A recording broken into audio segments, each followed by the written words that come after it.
वो वादे करते हैं, वो करते रहेंगे। इस बार हमारे सामने 14 लाख रुपया खर्चा करेंगे और रातों रात वोट खरीद लेंगे।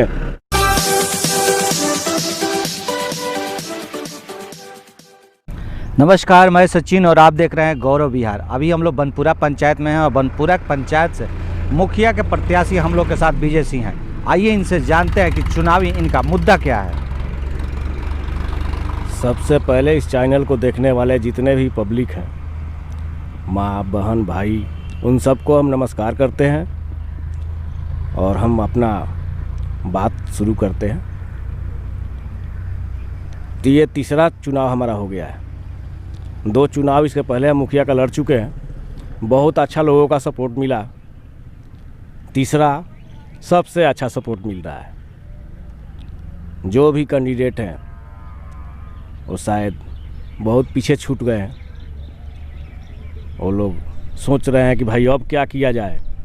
आज जो जीते हुए हैं वो तो सोच रहे हैं कि हम क्या करें। काहे कि ये लोग जो हैं 4 साल 9 महीना जीतने के बाद अपने घर पर रहते हैं। हम 5 साल पब्लिक के साथ में रहते हैं, पब्लिक का काम करते हैं, इंदिरा आवास तक का भूमिका निभाते हैं जो मुखिया को करना चाहिए।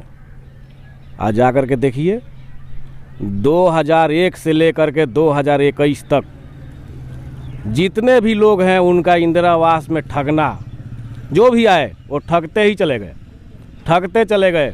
एक भी ऐसे आदमी नहीं है जिनको ये लोग फ्री में छोड़ दिए होंगे। उसके बाद हम अपना भूमिका निभाए हैं, हम लोगों को सहयोग किए हैं। उसमें हमारे जो भी लोग मिले उनका एक भी पैसा नहीं लगा।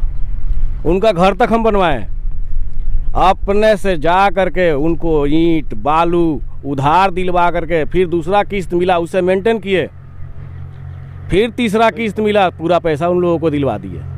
दुकानदार का भी कोई पैसा बाकी नहीं और का छत का छत बन गया। आइए ये लोग ऐसा काम करे हो तो बताएं, कहें कि भाई हम किसी को ऐसा छत बनवाए हैं। ये लोग तो ज़बरदस्ती कह रहे हैं कि नहीं दीजिएगा तो इसके बाद में आपका पैसा गया, अब नहीं मिलेगा। पब्लिक ये भी बात कर रही है।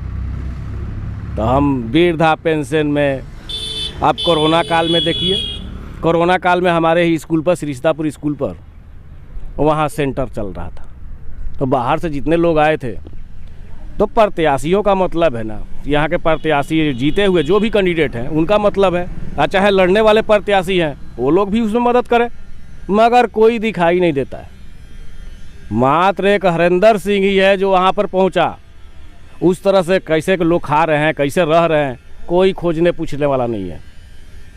सब व्यवस्था हम वहाँ पर करें, मगर यहाँ के जो स्थानीय मुखिया हैं तो उनको तो वहाँ पहुँचना चाहिए। वो लोग तो 3 दिन के बाद हमारे से नालिश करने लगे, भाई ऐसा ऐसा बात है कि हम लोगों को कुछ खाने का भी जुगाड़ नहीं मिल रहा है, जबकि व्यवस्था तो सरकार सब कर रही है। फिर हम वहाँ के जो अधिकारी थे उनसे पूछे कि अच्छा ठीक है, आप बताइए कि मेनू में क्या क्या खाना इनको देना है।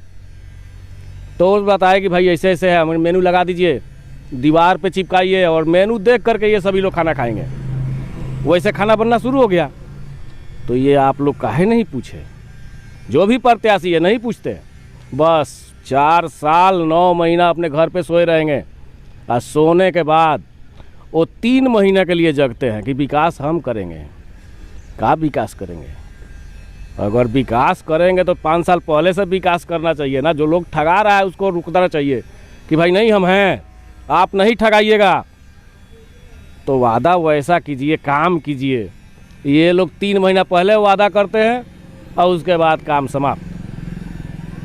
बाद में ये जाएंगे वहाँ, आश्वासन देंगे, हम ये करेंगे वो करेंगे, करेंगे कुछ नहीं। ये पब्लिक जानती है।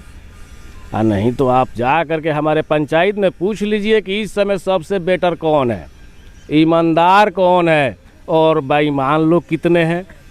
वो पब्लिक जो है वो गिन चुकी है कि कौन ईमानदार है, कौन बेईमान है, कौन किसका पैसा ठगता है।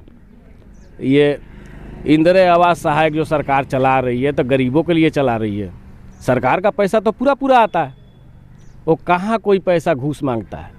मगर यहाँ है कि 10,000 दीजिए, 20,000 दीजिए, जैसे कि वो लोग जा करके उनको पहले कर्जा दिए हैं उस तरह से पैसा ले लेते हैं। वो बेचारा मजबूर आदमी है, गरीब आदमी है, वो कहीं जा नहीं सकता है, बोल नहीं सकता है, मजबूर कर कर के पैसा लिया जाता है यहाँ पर कि आप लाइए, पैसा लाइए, नहीं तो यहाँ देना है, वहाँ देना है, ऐसे करना है, वैसे करना है। वो आदमी ठगा जाता है और आज भी ठगाता है। मगर हम कुछ हद तक कुछ लोगों का वैसे बहुत सारा पैसा बचा दिए हैं, उनका घर बन रहा है। आज चल के देखिए, लगभग ऐसे लोग हैं जो हमारे पास हैं, उनका हम घर बनवा दिए हैं। इंदिरा आवास में उनको पैसा नहीं लगा है।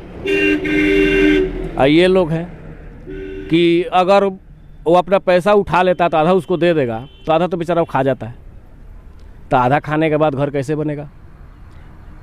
सरकार अभी घोषणा की है कि 50,000 रुपया अधूरे घर को हम देंगे। तो अधूरे घर को कैसे? सरकार को तो मालूम हो गया कि पैसा वो लोग लूट लिए हैं पहले।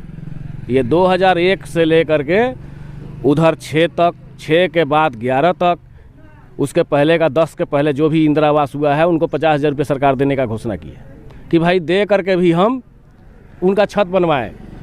मगर वो छत बनेगा कैसे? वो 50 में 25 तो ये ले लेंगे, तो फिर जैसे रहेगा वैसे फिर वो रह जाएगा पलानी का पलानी, उसका छत तो बनेगा नहीं। तो ये ऐसे ऐसे लोग हैं विकास करने वाले। और आज 20 बरस बीत गया है। 20 बरस में अगर ये लोग किसी का विकास किए हैं तो इनसे पूछो, आप जाओ और पूछ करके बताओ कि भाई आपका विकास हुआ है, तो वो कोई नहीं कह सकता है कि विकास हुआ है। ये विकास करते क्या है? अपना विकास।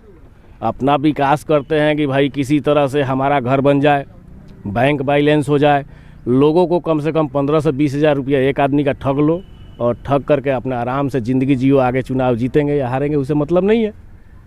देखिए, आपके मुखिया तो कहते हैं कि विकास किए हैं तभी ना दोबारा चुनाव जीते हैं। अगर विकास नहीं किए होते तो दोबारा चुनाव कैसे जीतते हैं? ये दोबारा चुनाव में तो यहाँ कोई भी ऐसा मुखिया नहीं है कि लगातार दोबारा चुनाव जीता है। अभी जो डबल के बात कर रहे हैं तो डबल में एक छोटे लाल यादव ही है। तो छोटे लाल यादव की पत्नी सुशीला देवी 2006 में चुनाव जीती है और ये आकर के 16 में जीते हैं। उस समय तो ये हार गए। फिर इस समय 2021 के चुनाव में देखिए इसमें क्या होता है, कहाँ विकास किए हैं कि नहीं किए हैं वो तो पता लग जाएगा। जिस तरह से आप आरोप लगा रहे हैं कि इंदिरा आवास में घोटाला हुआ है, लोग लेते हैं, क्या आपके पास प्रमाण है कि महज एक आरोप है? ना प्रमाण है। चलिए पूरा पंचायत में पूछवाते हैं। और 2001 से लेकर के 2021 तक कहना अलग बात है, प्रमाण देना अलग बात है। प्रमाण लोग देंगे। लोग से पूछिए ना आप कि जिनका जिनका इंदिरा आवास हुआ है उन जो 10,000 नहीं दिए हैं, 20,000 नहीं दिए हैं, आप जाकर के पता कर। बहुत स्टेप सरकार बनाई हुई कंप्लेन के लिए, डीएम है, डीएम सुपर सचिव है, तो उन लोग तक तो भी जा सकता है कंप्लेन। फिर कंप्लेन क्यों नहीं हुआ? अच्छा, तो एक गरीब आदमी कहाँ तक कंप्लेन लेकर के जाएगा ये आप बताइए ना। तो कहाँ तक वो जाएगा? उसको तो अगर ऐसा ही 10 रुपया नहीं है, वो बेचारा पटना जाएगा या दिल्ली जाएगा, कहाँ जाएगा? एक चीज़ बताइए, 2 बार आप चुनाव हार चुके हैं, इस बार कौन सा ऐसा व्यवस्था किए हैं जिससे आपको इस बार चुनाव में जीत मिलेगी? व्यवस्था यही किए हैं कि ईमानदारी के साथ में लोगों का मदद करते हैं, लोगों के साथ में मिल करके रहते हैं। उनका जो भी काम होता है हम अपने खर्चे से करवाते हैं, हम अपने गाड़ी से ले जाते हैं, उनसे हम पैसा नहीं मांगते हैं। आप जा करके पता कर लीजिए कि पब्लिक किसके बारे में कह रही है। अब पब्लिक को समझ में आ गया है कि कौन ईमानदार है और कौन बेईमान है, ये पब्लिक जान गई है। चुनाव के समय तो आते हैं नेता, लोक लुभावने वादे करते हैं और बहुत सफल भी हो जाते हैं, तो ऐसे वादों से आप कैसे निपटेंगे? वो वादे करते हैं, वो करते रहेंगे। इस बार हमारे सामने नहीं वो लोग टिकेंगे, वादे करते रहें। अभी तो एक आदमी है जो कह रहा है कि हम 14 लाख रुपया खर्चा करेंगे और रातों रात वोट खरीद लेंगे। अब बताइए कि पैसा से वो आदमी वोट खरीद लेगा? आप लूट करके रखे हैं, ठीक है, तो लूट करके रखे हैं तो आपका भी वो लूट कर चला जाएगा। पब्लिक तो लूट लेगी इस बार, पब्लिक आपको बकसने नहीं जा रही है। तो आप खर्चा कीजिए, जो भी करना है कीजिए, मगर पब्लिक आपके साथ नहीं है। तो ये थे हमारे साथ हरेंद्र सिंह, जिनका कहना था कि इस बार पब्लिक उन लोग के साथ नहीं है जो कि आते हैं और पब्लिक को ठग के चले जा रहे हैं। इस बार पब्लिक एक ईमानदार और कर्मठ प्रत्याशी को जिताएगी जो जीतकर पंचायत का विकास करेगा। कैमरा पर्सन बिट्टू के साथ सचिन पांडे, गौरव विहार।